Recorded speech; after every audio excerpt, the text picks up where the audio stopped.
नमस्कार। आपके सच में आपका स्वागत है। आपके सच में एक ऐसा सच जिसे इग्नोर करना बहुत गलत होगा। निपा वायरस एक नया वायरस जो हल्के से धीरे से हमारी न्यूज़ हेडलाइंस में दस्तक दे रहा है। इसके बारे में बहुत सारी जानकारी हम आपसे शेयर करेंगे। हम एक नए लॉकडाउन की तरफ बढ़ रहे हैं। अगर हम ऐसा कहें तो कैसा लगेगा आपको? क्या हम एक नए लॉकडाउन के लिए रेडी हैं? क्या निपा वायरस उतना खतरनाक है? एक बात जो हमें समझनी होगी कि एक वायरस का नाम सुनते ही हमें सडनली घबराहट शुरू हो जाती है, परेशानी शुरू हो जाती है और हम शायद उसी समय में पहुंच जाते हैं जहां हमने कोविड का सामना किया था। कोरोना ने हमारी ज़िंदगी को बदल दिया था। क्या हम रेडी हैं उसी समय और उसी दौर को दोबारा जीने के लिए? कोविड के बाद किसी भी वायरस की जानकारी हमें अंदर तक हिला देती है। क्या हम एक नए पेंडेमिक की ओर बढ़ रहे हैं? क्या एक नया पेंडेमिक हमारे दरवाजे पर दस्तक दे रहा है? इसी सब इन्फॉर्मेशन को और बारीकी से जानने के लिए आज हम एक्सपर्ट की सलाह लेंगे। एक ऐसी एक्सपर्ट जो हमें सब वार्निंग देंगी, सब समझाएंगी और ये भी बताएंगी कि क्या आज इस वायरस से डरने की ज़रूरत हमें है। तो आज इस सेगमेंट में हमारे साथ हैं डॉक्टर नेहा सूद, जो एक ईएनटी स्पेशलिस्ट हैं और associate director in ENT department and cochlear department in BLK super speciality hospital, new Delhi. आज इनसे हम जानकारी लेंगे निपा के बारे में और कान और नाक से जुड़ी और बहुत सारी तकलीफ़ों के बारे में जिनके बारे में हम कंफ्यूज रहते हैं। नमस्कार डॉक्टर नेहा, आपका बहुत बहुत स्वागत है। आज हम आपसे बहुत सारी इन्फॉर्मेशन लेने वाले हैं निपा वायरस के बारे में, क्योंकि लोग कंफ्यूज्ड हैं। लोग जानना चाहते हैं कि ये वायरस कितना घातक है, कितनी परेशानियां हमारे लिए लेके आ सकता है। और आपको मालूम है, वायरस का नाम सुनते ही हम कोविड एरा में पहुंच जाते हैं। तो आप बताइए इस वायरस के बारे में, ये एक्चुअली है क्या? सबसे पहले तो थैंक यू सो मच कि आपने मुझे यहाँ बुलाया मुझसे बात करने के लिए। और निपा वायरस एक वायरस है, वायरल इन्फेक्शन है जो नॉर्मली एनिमल्स में इन्फेक्ट करता है। ओके। ये शुरुआती एनिमल्स में इन्फेक्ट करता है एंड मोस्टली फ्रूट बैट्स में इन्फेक्शन होता है। 1990s में ये एक आउटब्रेक हुआ था सिंगापुर, मलेशिया, इन कंट्रीज़ में, जहाँ पे लोग बहुत सीरियसली अफेक्ट हो गए थे। और जनरली ये इन्फेक्शन एनिमल्स में होता है। इट कैन गेट ट्रांसमिट हो सकता है ह्यूमंस में भी। जी। अगर आप कुछ फ्रूट्स खा लें या कोई चीज़ जहाँ पे बैट के सलाइवा या यूरिन या एक्सक्रीटा से इन्फेक्शन हो गया हो, या अगर आप किसी के कांटेक्ट में आ जाएं जिसको ये इन्फेक्शन हो रहा है, तब भी आपको ये इन्फेक्शन हो सकता है। तो शुरुआत में आपको नॉर्मल वायरल इन्फेक्शन जैसे सिम्टम्स होंगे, जैसे कि ज़ुकाम, गला ख़राब, बुखार, जो कि हर वायरल इन्फेक्शन में होता है। बहुत सारे लोगों में खुद सेल्फ लिमिटिंग होता है, ठीक भी हो जाता है। ओके। प्रॉब्लम तब होती है बिकॉज़ ये वायरस आपके ब्रेन में इन्फेक्शन कर सकता है या आपके लंग्स में कर सकता है। अगर ये ब्रेन तक या लंग्स तक पहुंच जाए तो फिर ये बहुत ज़्यादा घातक हो सकता है। इसीलिए ये एक ऐसा इन्फेक्शन है जिससे कि हमें सावधान रहने की ज़रूरत है। जी। और ये देखने की ज़रूरत है कि अगर हमें किसी भी तरीके का ऐसा इन्फेक्शन हो रहा है जहाँ पे हमें ज़ुकाम, खांसी, बुखार हो रहा है, तो शुरुआत में हमें डरना नहीं है, क्योंकि एक नॉर्मल वायरल इन्फेक्शन भी ऐसे ही प्रेजेंट करेगा। ठीक है। अगर आपको कोई वार्निंग साइंस दिखाई देते हैं, जैसे कि आप किसी की कॉन्शियसनेस पे इफ़ेक्ट हो गया, जी। या उनको कुछ समझ नहीं आ रहा है, या ब्रेन पे इन्फेक्शन के साइंस आपको दिखना शुरू हो, तब आपको इमीडिएटली अपने डॉक्टर के पास जाना ज़रूरी है। अगर आपका बुखार 1 या 2 दिन में या 3 दिन में, मैक्सिमम 4 दिन में ख़त्म हो जाता है जी। और आप ठीक होना शुरू हो जाते हैं किसी भी वायरल इन्फेक्शन से, तो वरी करने की ज़रूरत नहीं है। ओके। बट आपका बुखार नहीं जा रहा और सिम्टम्स एग्रेवेट होते जा रहे हैं और आपको ये लग रहा है कि मेरे समझने की शक्ति, या आपके साथ घर वालों को लग रहा है कि कुछ ठीक नहीं है और ये ठीक नहीं हो रहे हैं, समझ नहीं पा रहे हैं कुछ चीज़ें, तो या कोई रोज़मर्रा की weakness। ज़िंदगी में जो हम कार्य करते हैं, जिस तरह से हम रहते हैं, लोगों से बात करते हैं, उसमें लोगों को जो आम जो लोग हैं उन्हें फ़र्क दिखने लगे। मान लीजिए आप ऑफिस में जा रहे हैं और आपका बुखार इतना तेज़ है कि आप नॉर्मल काम नहीं कर पा रहे हैं, बिल्कुल। या फिर आप घर में हैं और आपको आपके माताजी पिताजी या जिनके साथ भी आप रहते हैं वो ये ऑब्जर्व करें कि आपकी तबीयत एक्चुअली ठीक नहीं लग रही, तो it is time to visit a doctor. हाँ, मतलब 4-5 दिन के बाद आपके सिम्टम्स नॉर्मली एक वायरल इन्फेक्शन जो होता है उसमें नीचे जाने शुरू हो जाते हैं, रिजॉल्व होने शुरू हो जाते हैं, तो खत्म बुखार होने- उतर जाता है। बुखार उतर जाता है। जी। यहाँ पे बुखार नहीं उतरेगा, उसके साथ साथ आपको कमज़ोरी फील हो सकती ओके। है ना, किसी भी तरीके की कमज़ोरी फील हो सकती है, चेस्ट के में इन्फेक्शन बढ़ जाएगा, या और न्यूरोलॉजिकल साइंस जैसे वीकनेस, आप पहचान नहीं पा रहे हैं किसी को। ओके।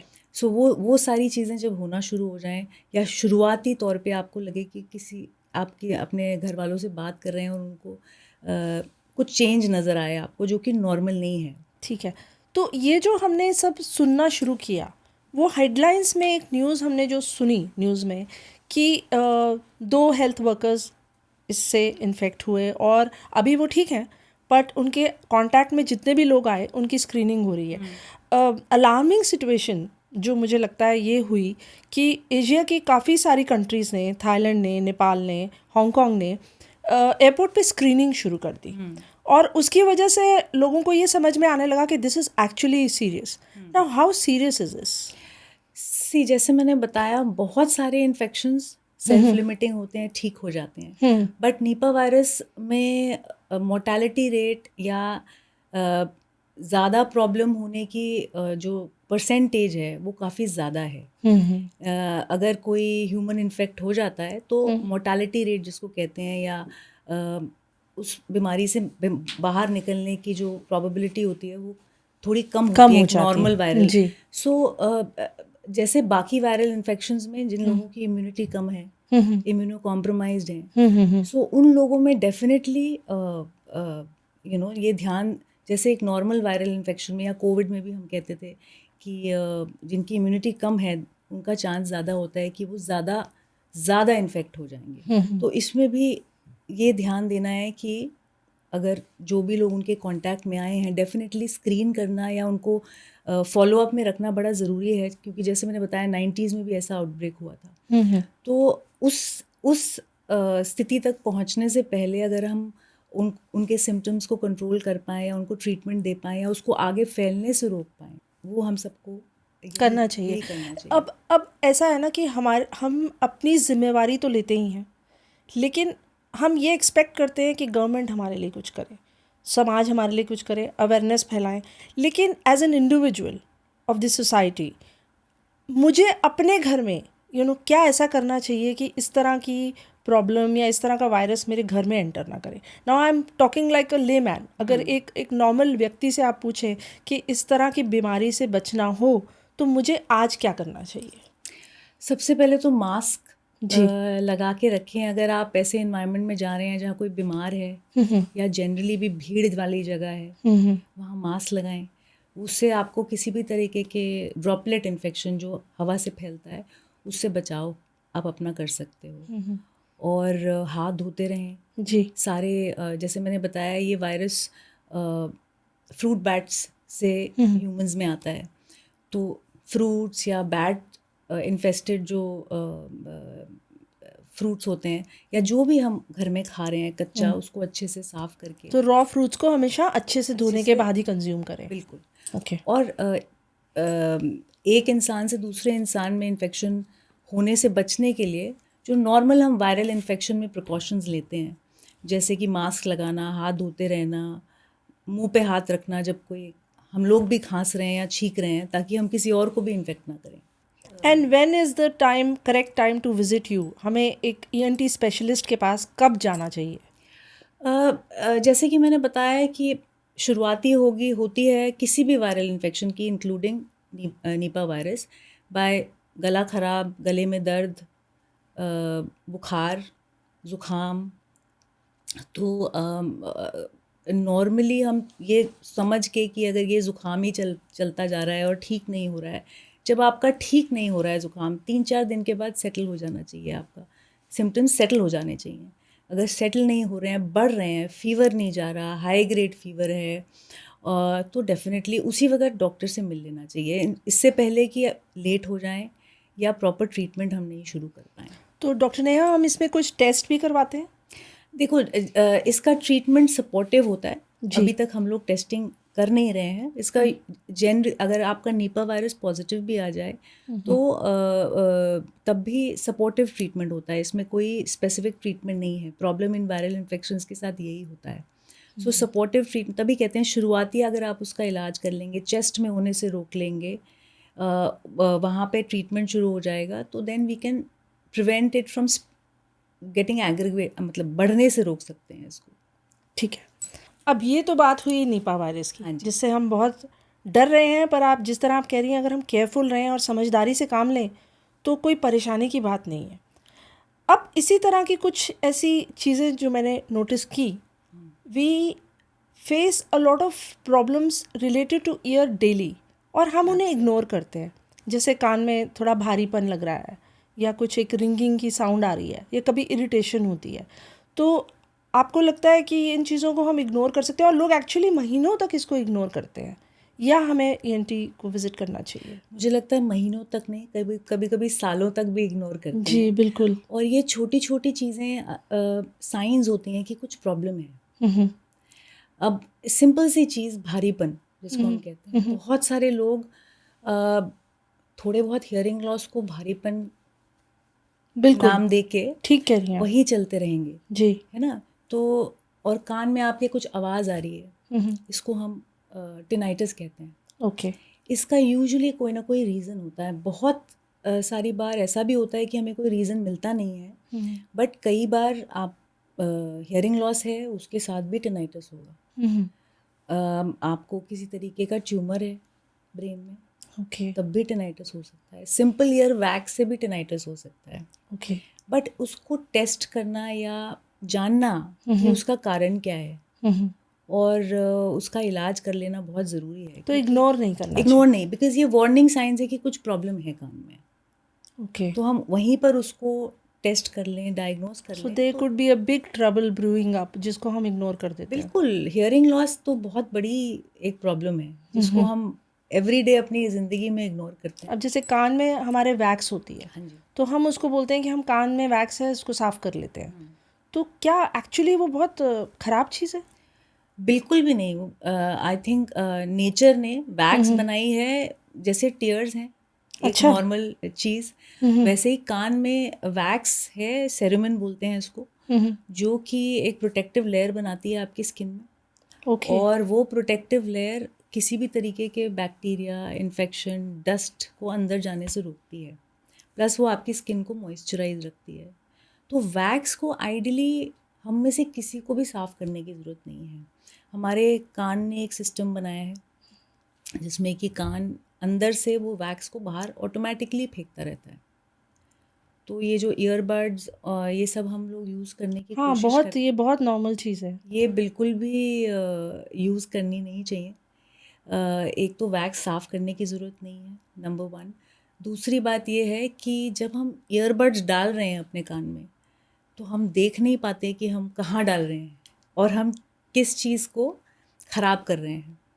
तो आप अपनी कान की स्किन को भी ख़राब कर सकते हो। कई बार लोग ईयर ड्रम को भी अपने पंचर कर लेते हैं, तो बहुत बड़ी बड़ी प्रॉब्लम्स क्रिएट हो सकती हैं। तो ये सब हमें नहीं करना चाहिए। बिल्कुल मतलब भी नहीं। Basically you are trying to say ear wax कोई बहुत ख़राब चीज़ नहीं है, वो प्रोटेक्टिव लेयर फॉर्म करती है। बिल्कुल बिल्कुल। अब एक ऐसा सवाल जो हम रोज़ देखते हैं, कुछ बच्चों को, बड़ों को, आप मेट्रो में देखिए, आप ऑफिस एनवायरनमेंट में देखिए, आप जिम में देखिए, कानों में एयरपॉड्स लगे होते हैं, या बच्चे अगर गेम खेल रहे हैं तो कानों में उनके हेडफोन्स लगे हुए हैं, निरंतर लगे हुए हैं। बिल्कुल। और उसका मेन रीज़न ये है कि मैंने कुछ पेरेंट्स को भी ऑब्ज़र्व किया, वो खुद ही कहते हैं बच्चों से कि आप एयरपॉड लगा लो ना, आप इतना तेज़ म्यूज़िक सुन रहे हो, हमें सुनाई दे रहा है। तो how good are actually these AirPods, are they good for your ear, और इससे हमारी सुनने की शक्ति पे क्या असर पड़ता है? टेक्नोलॉजी ने बहुत एडवांसमेंट कर ली है, जी। तो हमारे पास नए नए यंत्र हैं, मोबाइल है, ईयरपॉड्स हैं। हर एक इंसान आजकल ईयरपॉड लगाते हुए दिखता है, लेकिन ईयरपॉड्स आपके कान को साउंड दे रहा है एट वेरी हाई इंटेंसिटी, और वो भी डायरेक्टली आपके कान के अंदर।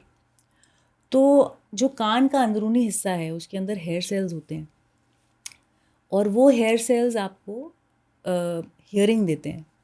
तो जब आप लाउड इंटेंसिटी साउंड सुनते हो और over a period of time सुनते रहते हो, तो वो उन हेयर सेल्स को डैमेज कर देता है। तो अगर आप घंटों तक ईयरपॉड लगा के रख रहे हो, तो वो कितनी देर आपने लगाया है और कितनी इंटेंसिटी पे आप सुन रहे हो। मैंने ये तो काफ़ी लोगों को ये भी देखा है कि वो लगा के सो जाते हैं रात को म्यूज़िक सुनते सुनते। अभी 2 दिन पहले एक पेशेंट आई मेरे पास, वो रात को लगा के सो गई और सुबह 6-7 घंटे आई थिंक लगा के सो गई होंगी। वो सुबह आई मेरे पास कि मेरे कान में आवाज़ आ रही है और मुझे सुनाई ठीक से नहीं दे रहा है।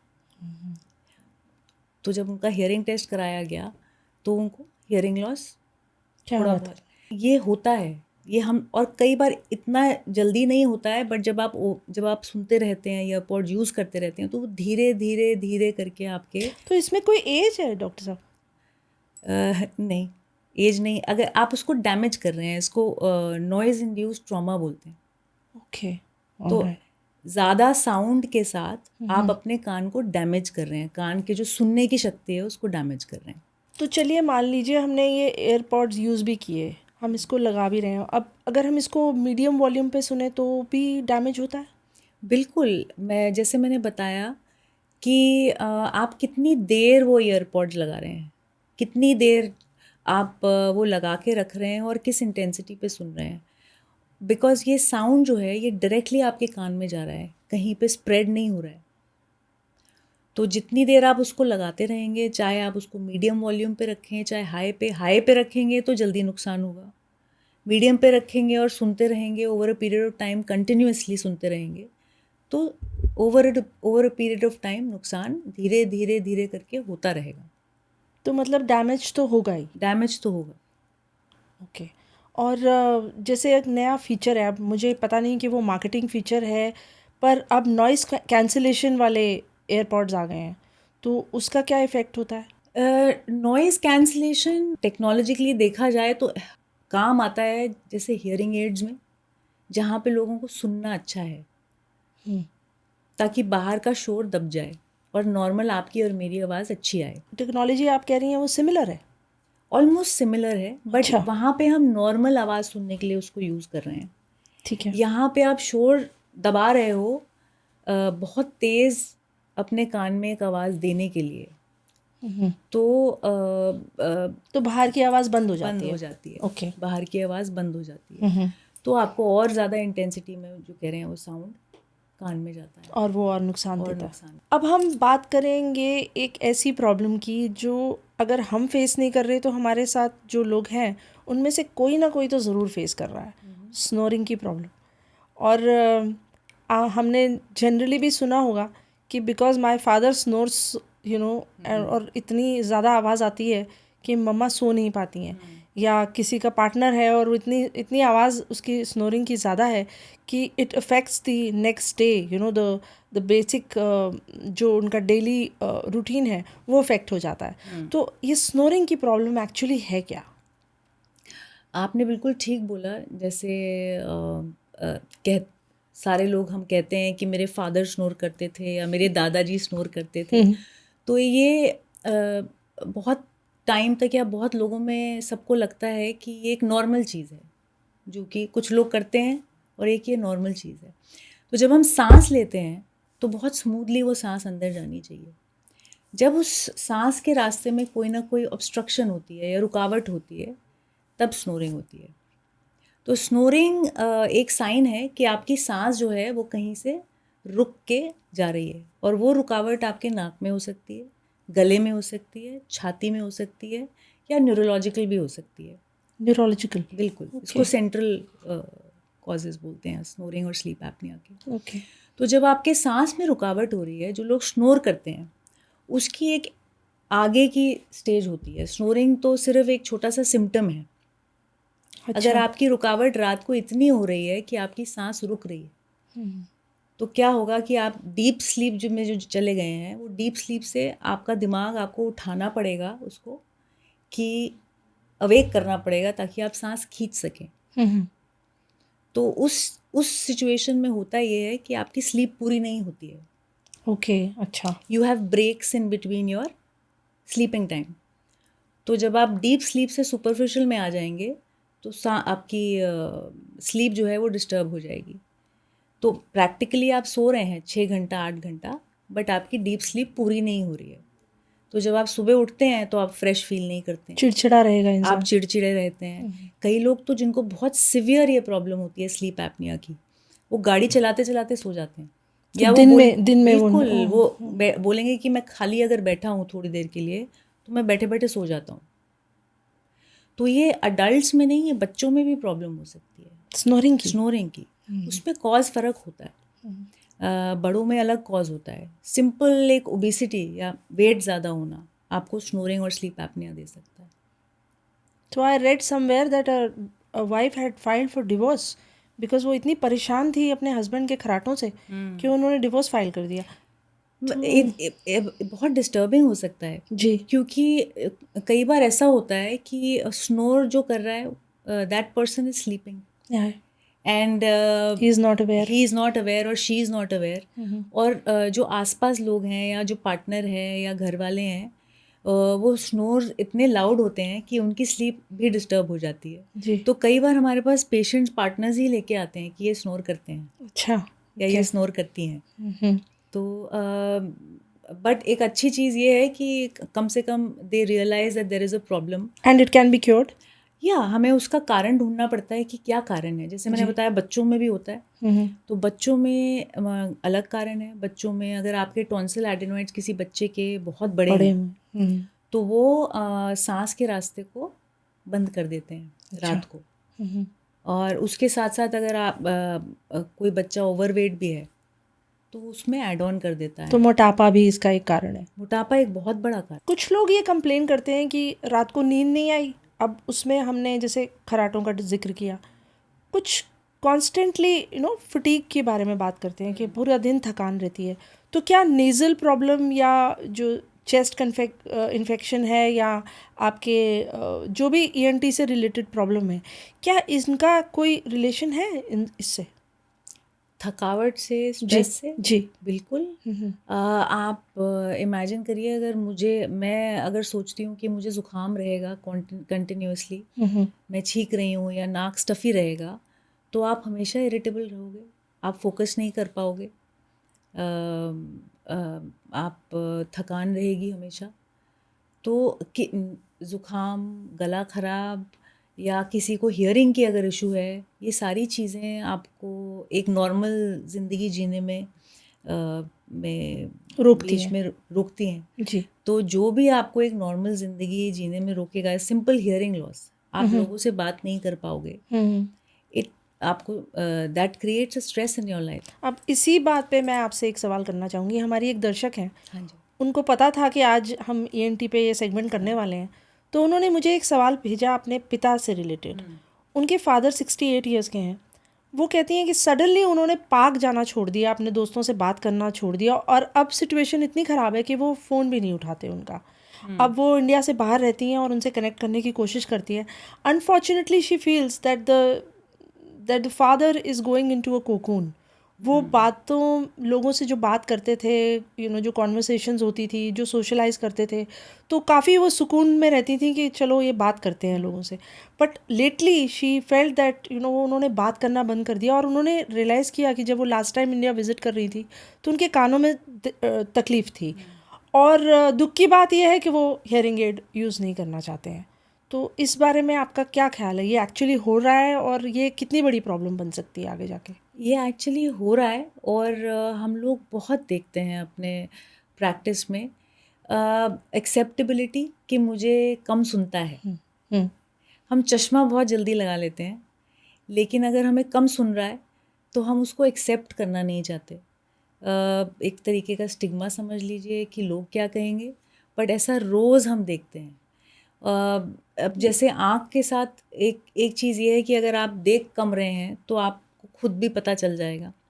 अगर आप सुन कम रहे हैं तो कई बार ऐसा भी होता है कि कोई आपसे बात कर रहा है तो आप सुन ही नहीं पा रहे हो या समझ ही नहीं पा रहे हो, आसपास वाले आपको बता देते हैं। आसपास वाले बता देते हैं। तो जब आप बार बार हैं करेंगे, या जैसे आपने बताया एक आपके दर्शक हैं जिनके फादर हैं, तो जब वो अपने ग्रुप में जाते होंगे तो अगर कोई उनसे कुछ बात कर रहा है तो आधी बातें वो समझ नहीं पाते होंगे।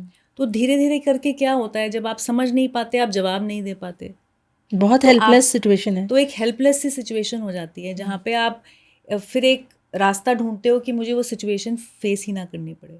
तो इसीलिए लोग सिक्लूड कर देते हैं अपने आप को, जाना बंद कर देते हैं ऐसी जगहों पे। क्योंकि वो उनको ये लगता है कि कल मैं हियरिंग एड लगाऊंगा तो लोग मुझे पूछेंगे और बहुत सारे सवाल करेंगे कि एक्चुअली क्या आपको सुनाई नहीं देता ये जो। बिल्कुल बिल्कुल ये बहुत करेक्ट चीज़ है, क्योंकि अगर हम अपने प्रैक्टिस में बोलते हैं किसी को कि आपको हियरिंग की प्रॉब्लम है, एक मशीन है, उसको लगाने से आप 100% सुन लेंगे, बहुत अच्छा सुन लेंगे। एक नॉर्मल इन्वायरमेंट में, एक नॉर्मल इंसान की तरह you will be able to here.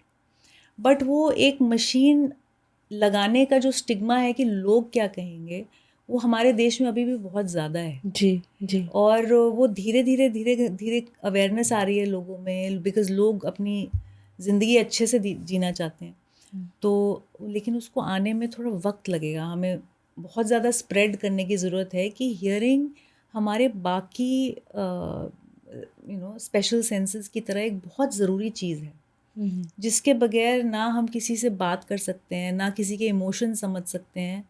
और यही होता है कि लोग सिक्लूड कर देते हैं, फिर अपने आप को डिप्रेशन में चले जाते हैं। तो इससे बेहतर है कि अगर आपको ये लग रहा है कि आपके आसपास कोई इस प्रॉब्लम से जूझ रहा है तो जल्दी से जल्दी हमें डॉक्टर से मिलें, हम इस चीज़ को लेकर अपनी प्रॉब्लम डिस्कस करें, और अगर उसका कोई प्रॉब्लम का कुछ सोल्यूशन निकलता है तो उसकी तरफ बढ़ें। एक सफ़र करने वाली बात नहीं होनी चाहिए। बिल्कुल, क्योंकि इसका एक इलाज है हमारे पास।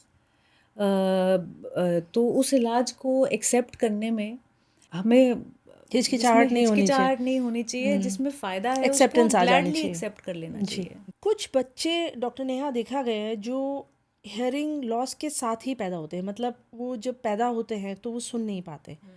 अब ये भी देखा गया है क्योंकि वो सुन नहीं पाते तो वो बोल भी नहीं पाते। तो इस बारे में हमें कब पता लगता है, और अगर मान लीजिए हमें बिल्कुल बिगिनिंग में we come to know about it, तो इसका क्या इलाज है और कैसे चीज़ें चेंज हो सकती है, और कौन सी ऐसी एज होती है जब तक उनकी जो हेयरिंग है वो रिस्टोर हो सकती है? अ, अब हमारे देश में यूनिवर्सल स्क्रीनिंग होती है। अच्छा। जो भी बच्चा पैदा होता है, जी। उनका एक स्क्रीनिंग टेस्ट होता है जिसको OAE बोलते हैं, ओटो अकॉस्टिक एमिशंस। और इस सब बच्चों में होता है? सब बच्चों में, जो भी मेजर सिटीज़ में तो अब होता है, बट इसको यूनिवर्सल स्क्रीनिंग प्रोग्राम कहते हैं, न्यूबॉर्न स्क्रीनिंग। ओके। तो बिफोर डिस्चार्ज जब बेबी और मदर घर जाते हैं, उससे पहले वो टेस्ट हो जाता है। तो वो स्क्रीन कर देता है कि बच्चे की हियरिंग क्या नॉर्मल है या और नॉर्मल उसे नहीं कम है, है। या नॉर्मल नहीं है, सिर्फ अच्छा। ये स्क्रीनिंग कर देता है। ओके। तो सबसे पहले तो वहाँ पता किया जा सकता है। बाकी जो बच्चे थोड़े बड़े हो जाते हैं, उस वक़्त बड़ा मुश्किल होता है ये पता करना कि क्या बच्चा सुन रहा है कि नहीं सुन रहा, पेरेंट्स के लिए भी। और बिकॉज़ बच्चे रिएक्ट नहीं करते, बोलते नहीं हैं, जवाब नहीं दे सकते। तो छोटी-छोटी चीज़ें हम हमेशा कहते हैं कि जैसे माइलस्टोन्स होते हैं कि मेरे बच्चे ने सर टिकाना शुरू कर दिया या बैठना शुरू हो गया, इस टाइम तक बैठ जाना चाहिए, इस टाइम तक चल जाना चाहिए। वैसे ही शुरू में बच्चा साउंड पे रिस्पॉन्ड कर रहा है कि नहीं, है ना? कि आपने म्यूज़िक लगाया या उसका कोई खिलौना जिसमें साउंड होता है, उस पे रिस्पॉन्ड कर रहा है कि नहीं। फिर जैसे जैसे बच्चा बड़ा हो गया, क्या वो कुछ वर्ड्स बोलना सीख रहा है कि नहीं, और कुछ लेटर्स से, कुछ वर्ड से सेंटेंसेस पे आ रहा है कि नहीं। अगर इन चीज़ों में लग रहा है कि डिले हो रहा है या नहीं हो रहा है, तो सबसे पहले अपने ENT या पीडियाट्रिशियन से मिलिए। तो वो सबसे पहले थोड़ा असेसमेंट करेंगे। अगर उनको थोड़ा सा भी डाउट हो रहा है जी। कि नॉर्मल जो एक एज होती है उस एज में बच्चा या तो बोल नहीं पा रहा है या रिस्पॉन्ड नहीं कर रहा है साउंड पे, तो फिर कुछ टेस्ट होते हैं जिसको बच्चों में किया जा सकता है, जिसको बेरा बोलते हैं, जो कि एक डायग्नोस्टिक टेस्ट होता है। वो टेस्ट करके ये पता कर सकते हैं कि बच्चा सुन रहा है या कम सुन रहा है या नॉर्मल सुन रहा है या बिल्कुल ही नहीं सुन रहा है। अब जब हमें ये पता चल जाए कि कितना सुन रहा है बच्चा, थोड़ा बहुत कम सुन रहा है या बिल्कुल नहीं सुन रहा है, अगर बच्चा बिल्कुल नहीं सुन रहा है या 80% के ऊपर हियरिंग लॉस है, तो उसको बहुत सीरियसली ले लेना चाहिए बच्चों में, क्योंकि उसी एज में हम सुनते हैं और जो हम सुनते हैं वही हम बोलना सीखते हैं। तो स्पीच डेवलपमेंट या मेंटल डेवलपमेंट हियरिंग से ही रिलेटेड होती है। अच्छा, क्योंकि जो क्यूज़ आपके कान में ब्रेन तक जा रही हैं वो रिएक्ट वही करेंगे आपको बच्चे।